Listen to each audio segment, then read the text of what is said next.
Okay, so is it scarring over the follicle? Correct, and just kind of capping it. Oh, yeah. wow. Yeah. Okay, that's interesting. And then so you decided to stop how long after? Yeah, so after my follow-up appointment, and we kind of discussed what my options were, and I just kind of wanted to take a break, you know, with putting so many medications in my body right now, because I'm also, like, we're thinking of, you know, starting a family in the future, just, you know, lifestyle change.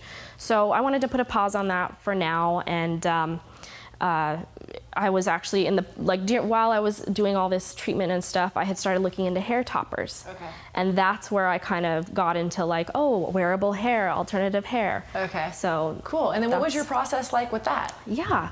So I had a really a good connection. I was lucky enough to be in touch with a gal I used to work with. She's now a representative of Jean Renault hair toppers, and she helped me so much along the way. She also has androgenic alopecia as well. Wow. And so she knows all about it. She has her own hair loss journey and everything. And she was kind of my first outlet to like tell me, like, hey, you're not the only one that goes through this.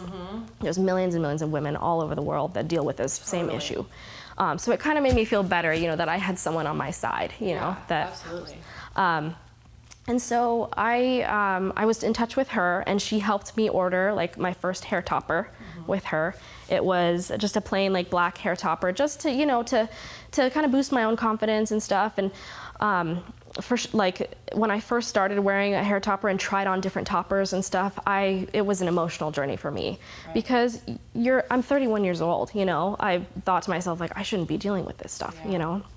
So it's a very hard thing to accept when you're this age. Right. And so, like, over the few weeks that I had spoken with her, and she's kind of given me some support and some outlets to, like, talk to other women who've had this issue, I kind of got used to the lifestyle with a hair topper. It was a clip-in topper that I was using. I still have it. It's sitting on my dresser. Cool. Dresser Yeah, drawer. that's what I wear too. Yeah. Oh, mine's okay. a clip-in. That's great. Yeah. And you know, this is, like, my journey into, like, researching ways that I could still wear hair but have an active lifestyle and kind of make it a part of me.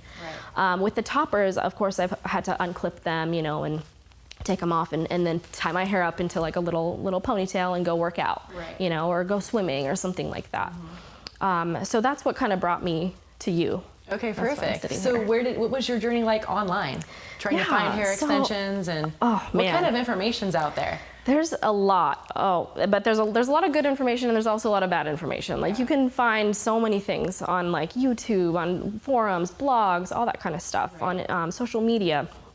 But yeah, so I started, like, Googling in my area, you know, like, where would I find someone that could do like wearable hair, like alternative hair?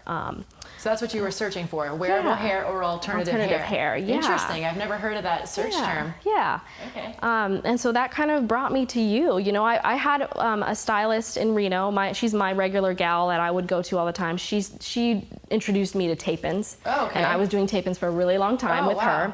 And I kind of noticed, you know, the tape-ins were a little heavy, like heavier on my hair. They were, like, weighing my hair down. And so I thought, you know, maybe I should give the tape-ins a little break. Okay, you know. so were they putting them on top of your head? No, she was doing tape-ins, like, on the side of my crown, like back here, all back here, and kind of, like, layering them. Okay, so is your hair loss consistent all the way around your head? No, it is not. Okay. It is, I forgot the term, I'm sorry.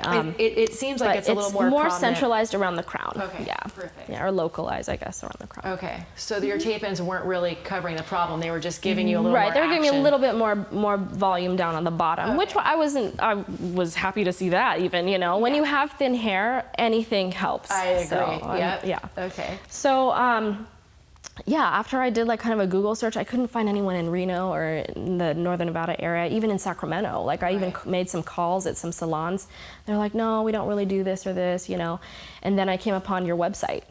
And I looked through your repertoire and all the stuff that you guys do, and that's when I picked up the phone and I called you, and then I found you. Yeah, awesome, perfect. Okay, cool. So that was a great story. I'm thinking that's going to help millions of women and men and women find help sooner across the world. You know, I hope so. And like, I don't want my story to be, it's not going to be the same as anyone else's, you know, and they're going to find their own solutions and medication, whatever, to help them, treatments to help them as well. Right, exactly.